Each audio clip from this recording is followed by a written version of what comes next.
So I recently revamped this IKEA RAST chest as part of a living room makeover I did. And in this video, I'll time-lapse through all the steps I took to turn it from a box standard IKEA RAST to this little vintage number with apothecary-style drawers. I start by removing the drawers and those handles.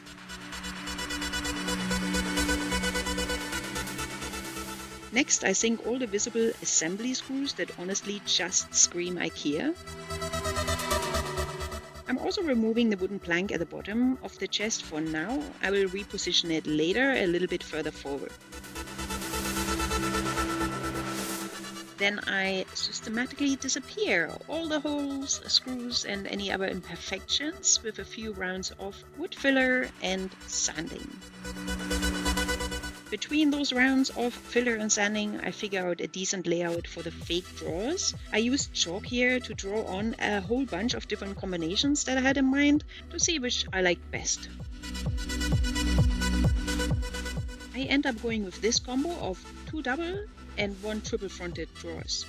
Next up is some milling action. My bestie is here to help with this and we relocate the show to the rooftop. We start with the 2 double fronted drawers. After some faffing around and planning, we build a little rig to hopefully help us mill straight and evenly along the midline.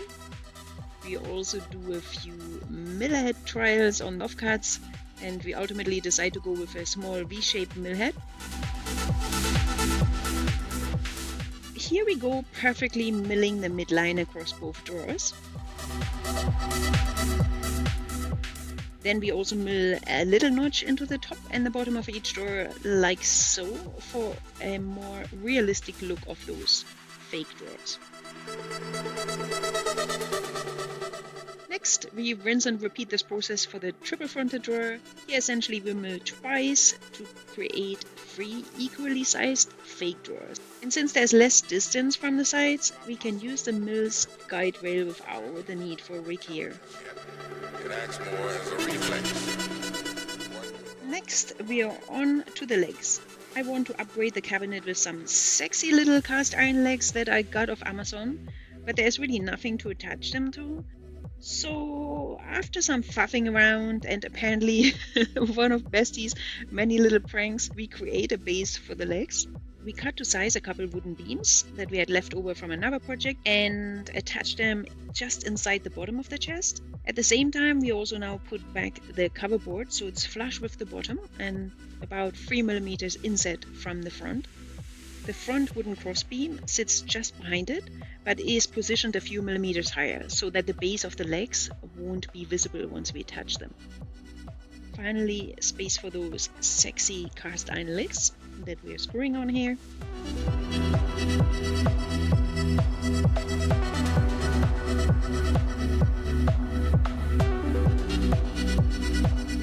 Now the minor detail of checking that all the drawers still fit and slide properly.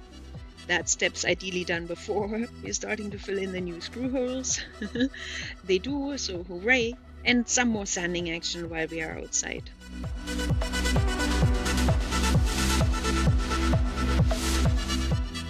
Now on to painting. I dig out this motley crew of leftover paints to work with. I mix up and test a whole bunch of different candidates, duly labeled and stored in kitchen tuppers, of course.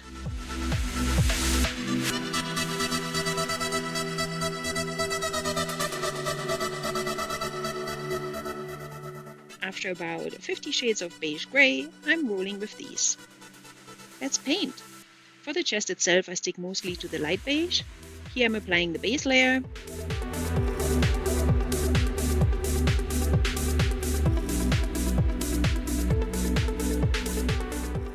I also use this beige for the inside of the drawers.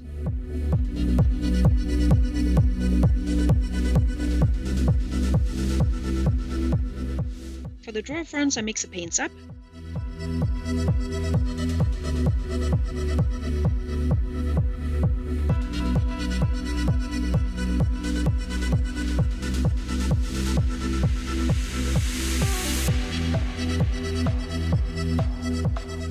Since I'm aiming for vintage effect, I'll randomly layer in some of the other shades after the initial base coat is dry and sand it down. Now I'm sanding the drawers to reveal the different paint layers. As I do this, I'm going for an aged, peeling, patchy paint look and scuffed edges. Lastly, I'm using a dark gray to shade in the notches between the drawers. This ends up making them look pretty realistic, in my opinion.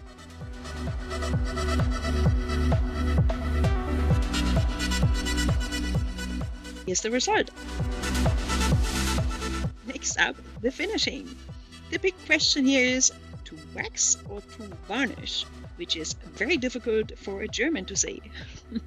Since I had both to hand, I'm A/B testing both options here to inform a decision, and I'm rolling with the Fleur finishing wax on the left.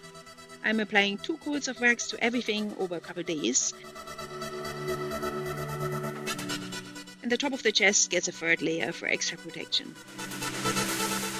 The final step is new vintage style hardware. I gauge and measure where I want the handles first. Then I'm making a paper template to evenly mark out the screw holes without losing my sanity.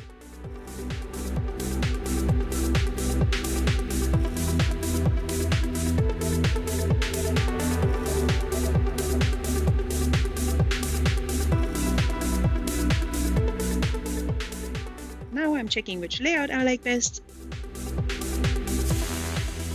Here's the side-by-side. Which is your favorite? And here are the final before and after glamour shots. Thanks very much for watching this far. If you liked it, please leave me a thumbs up or even a comment.